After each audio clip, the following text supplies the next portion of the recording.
Hello दोस्तों, आपका स्वागत है एमआई कंपटीशन के यूट्यूब चैनल में। तो आइए आज हम लोग प्रैक्टिस सेट नंबर 2 देखने का प्रयास करेंगे, क्योंकि प्रैक्टिस सेट नंबर 1 हो चुका है। किसका? करंट अफेयर्स का। किसका?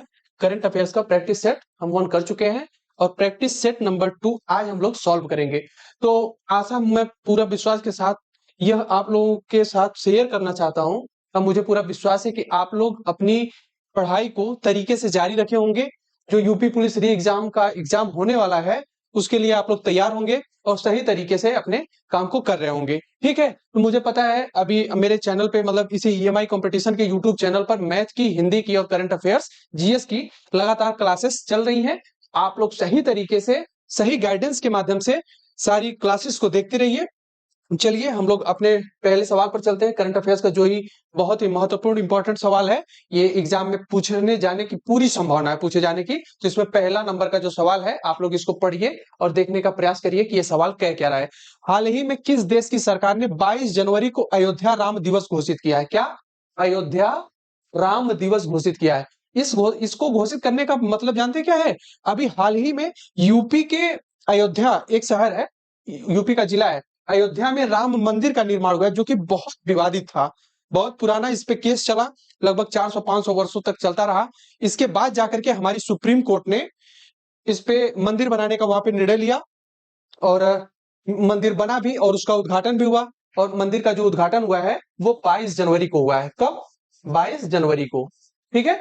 22 जनवरी सन 2024 को राम मंदिर का उद्घाटन हुआ। ठीक, इसी को मद्देनजर देखते हुए कहां की सरकार ने अयोध्या राम दिवस घोषित किया है? किस तारीख को? 22 जनवरी को। ठीक है?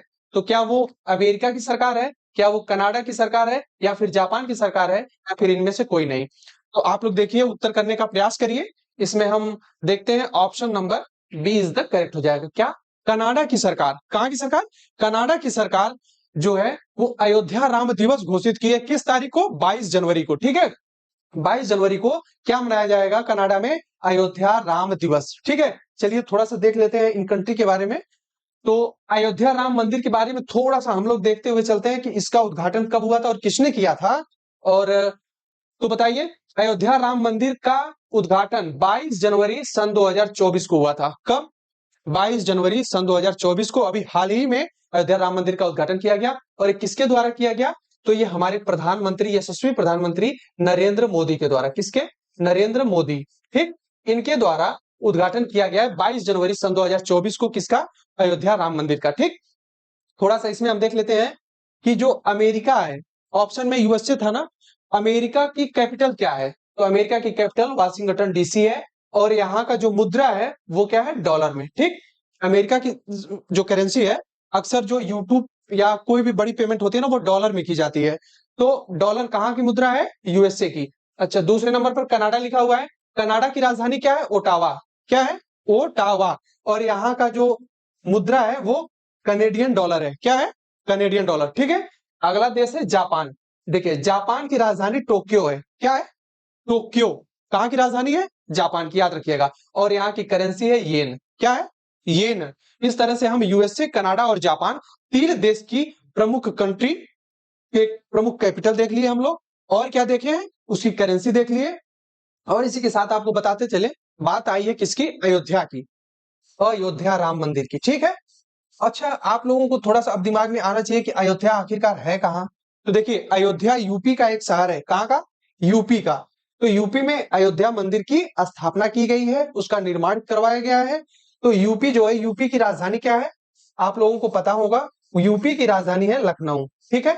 कहाँ है? लखनऊ। अच्छा, इसमें लोकसभा की सीटें कितनी है?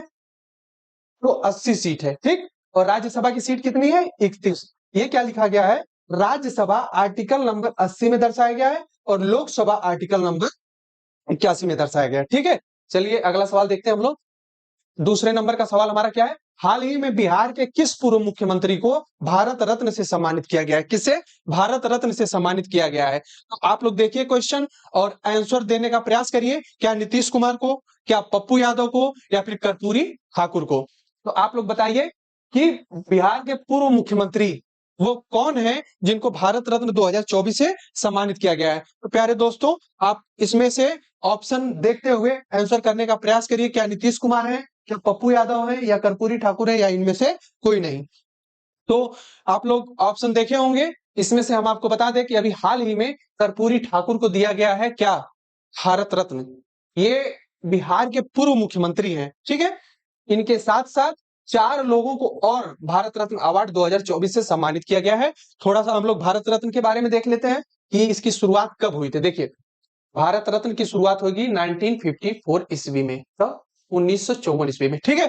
तो दोस्तों, चारों यहाँ पे 5 जितने भी वो 1 2 3 4 5 5 लोगों को क्या दिया गया है, भारत रत्न। कब? 2024 का।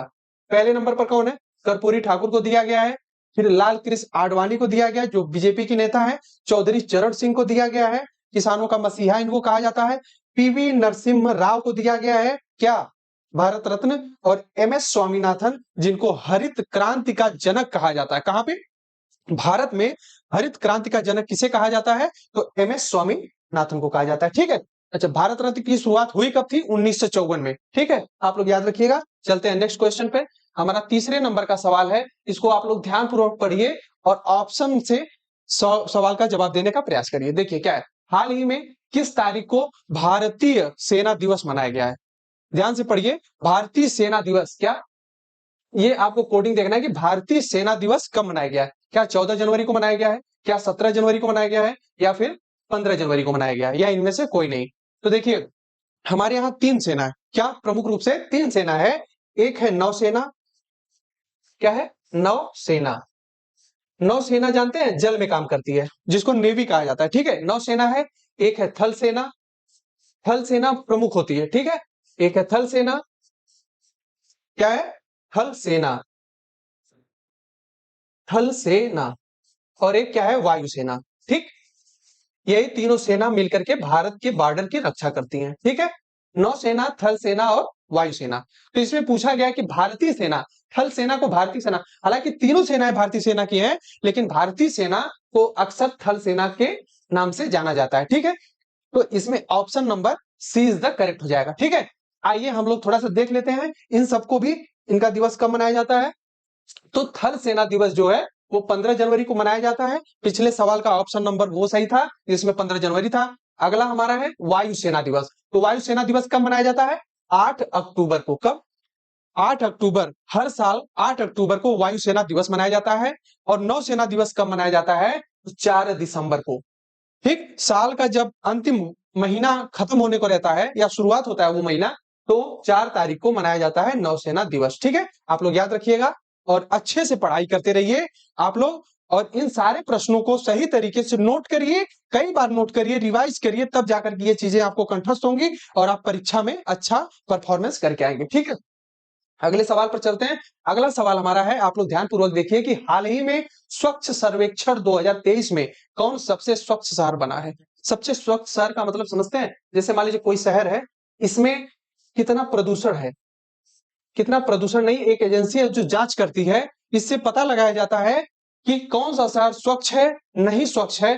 तो ये पूछा है सवाल कि भारत में, याद रखिएगा ये पूरी दुनिया का नहीं स्वच्छ शहर है, ये भारत में पूछा गया है कि स्वच्छ सर्वेक्षण 2023 में कौन सबसे स्वच्छ शहर बना है। तो क्या चेन्नई बना है, या इंदौर बना है, या फिर सूरत बना है? ऑप्शन जो है तीनों सही लग रहा है क्या? आप लोग देखिए, इसमें से ऑप्शन बी और सी दोनों सही है। तो इसका ऑप्शन ध्यान से करिएगा कि क्या सही होगा। क्या ए सही मार दें हम, या बी मार दें, इंदौर? अक्सर बच्चे यही गलती करते हैं, ऑप्शन पढ़ेंगे नहीं और टिक करके चले आएंगे, यार इंदौर तो सही है, सूरत भी सही है, तो कोई दो मार दो। अरे भैया, ऑप्शन नंबर डी भी तो देखोगे, इसमें दिया गया है 1 से अधिक। बिहार यही करता है, बिहार 4 ऑप्शन तो देता है, 2 ठो उसका उत्तर देगा, एक देगा कि 1 से अधिक, और डी ऑप्शन उसका देता है कि इनमें से कोई नहीं। तो इसमें ऑप्शन दिया गया है 1 से अधिक, तो हमारा option number D is the correct हो जाएगा। क्या है? डी ऑप्शन सही हो जाएगा, ठीक है। चलिए अगले सवाल पर हम चलते हैं।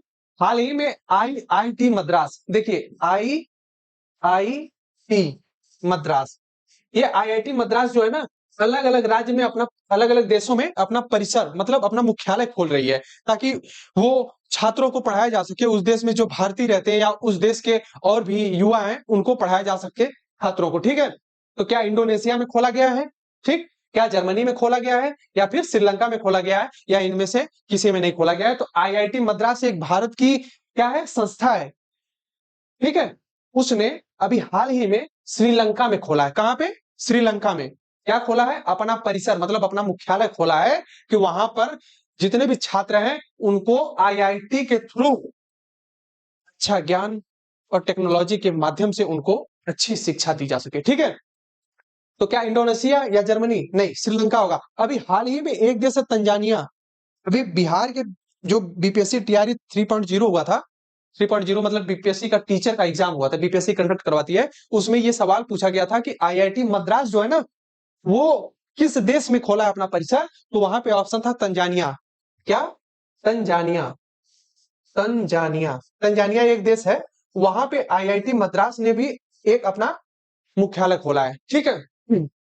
चलिए थोड़ा सा देख लेते हैं हम लोग इंडोनेशिया के बारे में, जर्मनी के बारे में और श्रीलंका के बारे में, ठीक। देखिए इंडोनेशिया की कैपिटल क्या है? देखिए सबसे पहले पुरानी कैपिटल इसकी जकार्ता थी। क्या? जकार्ता। लेकिन अभी फिलहाल में हो गई है नूसनतारा। याद रखिएगा, अगर ऑप्शन में जकार्ता है तो जकार्ता मार के आप चले आइए, कोई बात नहीं है। अगर ऑप्शन में जकार्ता और नूसनतारा दोनों है तो उस हिसाब से ऑप्शन सही करके आइएगा, और केवल नूसनतारा है, जकार्ता नहीं है, तो नूसनतारा मार के आप आ सकते हैं, ठीक है। और इसकी जो करेंसी है वो क्या है? रुपया है। क्या? रुपया। जैसे भारत की करेंसी क्या है? रुपया, वैसे ही इंडोनेशिया की करेंसी क्या है? रुपया, यानी वहां की मुद्रा। करेंसी का मतलब मुद्रा होता है। आगे देख लेते हैं जर्मनी के बारे में थोड़ा सा। देखिए जर्मनी की राजधानी क्या है? बर्लिन। याद रखिएगा, जर्मनी बर्लिन। कैसे याद रखेंगे? इजी वे में। ये देखिए रेफ वाला र है ना, इसको उड़नतुआ र भी कहा जाता है, लेकिन हिंदी में रेफ वाला र बोला जाता है। तो ये रेफ वाला र और इसमें भी रेफ वाला र है। तो इस तरीके से हम लोग याद कर लेंगे कि जर्मनी की कैपिटल क्या है? बर्लिन। और यहाँ की मुद्रा क्या है? यूरो, ठीक है। यूरो वहां की मुद्रा। जैसे यहाँ पे रुपया चलता है ना, वैसे वहां पे यूरो में बात होती है। 1 यूरो, 2 यूरो, 3 यूरो, ठीक है। अगली कंट्री हम देख लेते हैं श्रीलंका। श्रीलंका में की बात करें तो इसकी दो कैपिटल है, एक विधायी कैपिटल है और एक न्यायिक कैपिटल है, ठीक। तो विधायी कैपिटल जो है श्री जयवर्धनम पुरा कोटे। क्या नाम है इसका? थोड़ा सा याद रखिएगा, नाम थोड़ा कठिन है। श्री जयवर्धने पुरा कोटे, ठीक है। और दूसरी राजधानी क्या है, जो कार्यकारी न्यायिक राजधानी है, वो है कोलंबो में। कहां पे है? कोलंबो, ठीक है। अच्छा, श्रीलंका की जो करेंसी है वो क्या है? श्रीलंकाई रुपया है, ठीक। वहां की कंट्री का श्रीलंकाई रुपया है। अगला देख लेते हैं, सवाल नंबर 6। अगला सवाल हमारा क्या बोलता है कि हाल ही में लोकसभा में कितने सांसदों को संसद रत्न अवार्ड से सम्मानित किया गया? देखिए हमारी लोकसभा में या राज्यसभा में, यहाँ पे तो बात किया गया है लोकसभा की। किसकी? लोकसभा की। तो लोकसभा में जो सांसद होते हैं अच्छा कार्य करते हैं, अपने चुनाव के निर्वाचन क्षेत्र में बेहतरीन काम करते हैं और अच्छे अच्छे मतलब नागरिकों की जो अपना वादा किए रहते हैं उसको पूरा करते हैं। और संसद में, लोकसभा में यह देखा जाता है कि कौन सा सांसद अच्छा काम किया है, उनको संसद रत्न अवार्ड से सम्मानित किया जाता है। कितने सांसदों को संसद रत्न अवार्ड से सम्मानित किया गया है? कितने लोगों को? क्या 5 लोगों को अवार्ड से सम्मानित किया गया है, या फिर 6 लोगों को, या फिर 9 लोगों को? ठीक है, आप लोगों को बताना है, कमेंट बॉक्स में बताइएगा। अगर आ रहा है तो ठीक है, नहीं तो इसका option number A is the correct हो जाएगा, ठीक। 5 सांसद ऐसे हैं जिनको संसद रत्न अवार्ड से सम्मानित किया गया है, ठीक है। थोड़ा सा देख लेते हैं हम लोग अपनी संसद के बारे में कि संसद क्या चीज होती है। सांसद क्या होते हैं? राज्यसभा में सांसद जाते हैं, लोकसभा में जाते हैं, राष्ट्रपति क्या चीज होते हैं? थोड़ा सा देखते हैं संसद के बारे में। देखिए संसद जो है 3 स्तंभ से मिला होता है।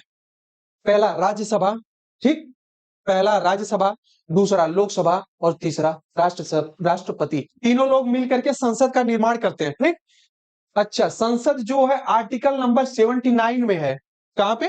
कभी भी अगर एग्जाम में सवाल आए कि संसद आर्टिकल नंबर किस में है, तो आपको बताना पड़ेगा कि आर्टिकल नंबर 79 अनुच्छेद 79 में संसद का विस्तार से बताया गया, ठीक। राज्यसभा, राज्यसभा का जो है आर्टिकल नंबर 80 यानी अनुच्छेद 80 में किसको बताया गया? राज्यसभा के बारे में। और राज्यसभा में सीटों की संख्या होती है 245, फिलहाल 243 लोग हैं, क्योंकि ये हर 2 साल पे इनका चुनाव होता रहता है, ठीक। इनका कार्यकाल 6 वर्ष का होता है, याद रखिएगा। राज्यसभा में जो सांसद निर्वाचित होते हैं उनका 6 वर्ष के लिए होता है, और लोकसभा में 5 वर्ष के लिए।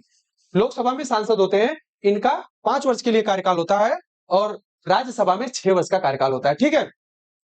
लोकसभा अनुच्छेद नंबर 81 में बताया गया है कि हमारे यहां एक लोकसभा होगी, उसमें निर्वाचन क्षेत्र से चुन करके लोग आएंगे, ठीक। उसमें सीटें कितनी होंगी? 550। पहले कितना हुआ करती थी? 552। 2 एंग्लो इंडियन को राष्ट्रपति नॉमिनेट करते थे, ठीक। लेकिन अब उसको हटा करके 550 कर दिया गया है, ठीक। और लोकसभा में न्यूनतम वर्ष जो होता है वो 25 वर्ष होता है किसी भी सांसद को बनने के लिए। अगर आप 25 वर्ष कंप्लीट किए हैं तभी जाकर के आप सांसद बन सकते हैं। कहां पे? लोकसभा के, ठीक। राज्यसभा में भी वही चीज होता है, ठीक। अब हम देख लेते हैं राष्ट्रपति के बारे में। राष्ट्रपति आर्टिकल नंबर 52 में बताया गया है। कितने में? आर्टिकल नंबर 52 में। और राष्ट्रपति की न्यूनतम उम्र होनी चाहिए 35 वर्ष। कितनी? 35 वर्ष कम से कम। अगर वो 35 वर्ष है तो वो राष्ट्रपति बनने योग्य हैं, ठीक है। देखते हैं हम लोग अपना अगला सवाल। आशा करते हैं आप लोगों को अच्छे से समझ में आ रहा होगा। आप लोग पेशेंस बना करके अपनी पढ़ाई को आगे रखिए। जल्द ही यूपी बोर्ड जो है, यूपी पीआरबी जो पुलिस का बोर्ड जो है वो भर्ती करवाता है, वो जल्दी सूचना आप लोगों को देने वाला है कि एग्जाम कब होगा। फिलहाल अभी लोकसभा का चुनाव होने वाला है, इस वजह से एग्जाम इतना जल्दी होने की संभावना नहीं है, लेकिन फिर भी जनवरी कह रहे सॉरी, जून लास्ट तक आपको जरूर नोटिफिकेशन देखने को मिलेगा कि एग्जाम कब तक होगा। इसलिए आप अपनी तैयारी में कोई भी कोलैप्स मत डालिए। हर एक सब्जेक्ट को, हर एक सेगमेंट को आप अच्छे से तैयार करते रहिए। देखिए मैथ हुआ, मैथ हमारे यहाँ करवाया जा रहा है, ठीक। हिंदी का चल रहा है सब्जेक्ट, उसका प्रैक्टिस सेट भी चल रहा है। करंट अफेयर्स चल रहा है, ठीक। और ये आपके सामने करंट अफेयर्स का ही डिस्कशन हो रहा है, जो पिछले 6 महीने का सबसे महत्वपूर्ण करंट अफेयर्स है। ये जनवरी के आसपास का करंट अफेयर्स है, काफी इंपॉर्टेंट है, ठीक है। तो सारे सब्जेक्ट को ध्यानपूर्वक आप प्रैक्टिस सेट के माध्यम से सॉल्व करिए। और जिस टॉपिक से सवाल पूछा जा रहा है, ठीक है, जैसे कोई टॉपिक हुआ कि ये खेल से हुआ, तो खेल से संबंधित जितने भी सवाल हैं प्रीवियस ईयर में पूछे गए हैं करंट अफेयर्स का, आपकी जिम्मेदारी है कि आप उसको सॉल्व करिए। आप उस सवाल को बनाइए, ये आपकी नैतिक जिम्मेदारी है। अगर आप नहीं बनाएंगे तो कितने भी सर आएंगे, पढ़ा के चले जाएंगे, आप रिवीजन नहीं करेंगे तो उसका कोई मतलब नहीं निकलने वाला है। कोई मतलब नहीं निकलेगा भाई। पढ़ाई आपको ही करनी है, सिलेक्शन आपको लेना है। सर को पढ़ाना है, सर पढ़ा करके चले जाएंगे, लेकिन रिवीजन आपको करना है, आप करिए। चलिए अगले सवाल को हम देखते हैं। ध्यानपूर्वक आप लोग पढ़ने का प्रयास करिए कि हाल ही में किस भारतीय तेज गेंदबाज को अर्जुन पुरस्कार से सम्मानित किया गया है, ठीक है।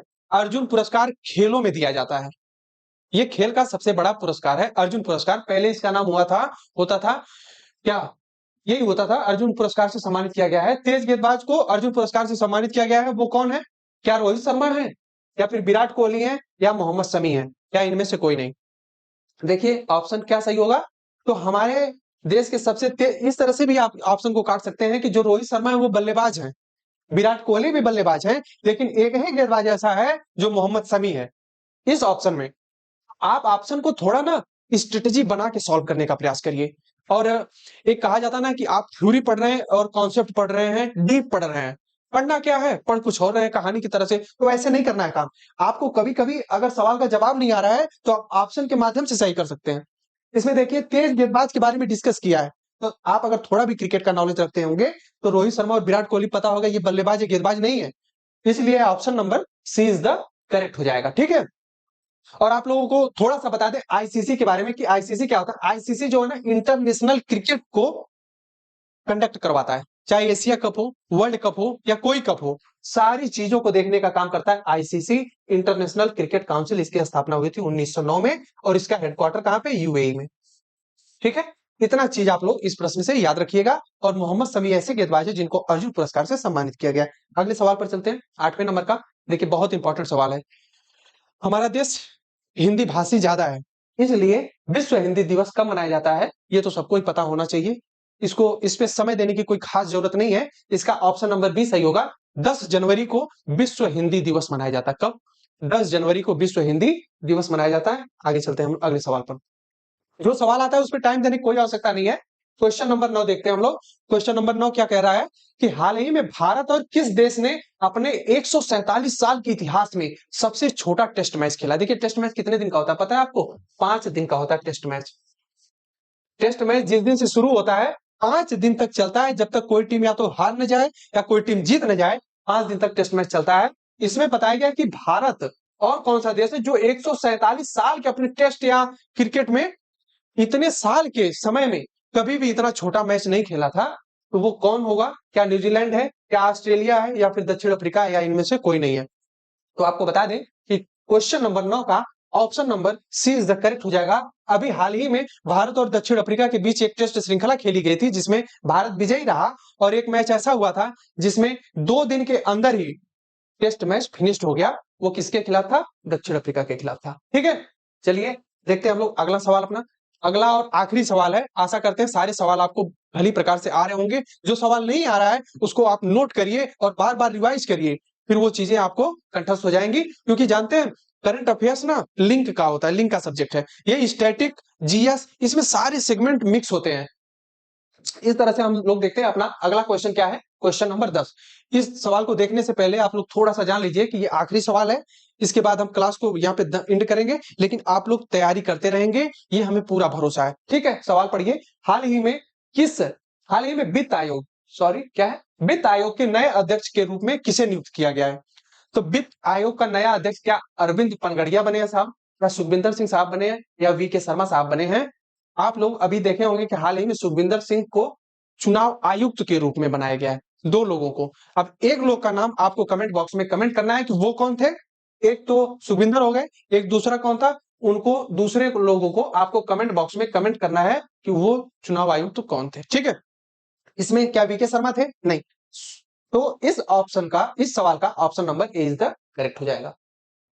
तो अरविंद पनगड़िया साहब कौन है? अरविंद पनगड़िया साहब को वित्त आयोग के नए अध्यक्ष के रूप में नियुक्त किया गया है। वित्त आयोग क्या होता है, इसके अध्यक्ष कौन होते हैं, इसको कब पेश किया जाता है, संविधान में कौन सा आर्टिकल है, इसके बारे में हम लोग डीपली चर्चा करेंगे आगे आने वाली वीडियो में, जहां पे हम लोग इसको टॉपिक वाइज जब थ्योरी क्लास करवाई जाएगी तो उसको सही तरीके से सॉल्व किया जाए। क्योंकि ज्यादा टाइम ना लेते हुए मैं आपसे बस क्लास को यहीं पर समाप्त करता हूं, और आशा करता हूं कि आप लोग सही तरीके से पढ़ाई करिएगा। और कहीं ज्यादा, अभी होली तो बीत गया है, होली बीतने के बाद आप लोगों को ज्यादा कुछ करना नहीं है, अपनी पढ़ाई को कंटिन्यू रखनी है। एग्जाम की डेट जल्द ही आने वाली है, इस पे आप लोग भरोसा रखिए यूपीपीआरबी पे। ठीक है, आशा करते हैं आप लोग बहुत अच्छे से इस क्लास को देखे होंगे। मिलते हैं नेक्स्ट वीडियो में। जय हिंद।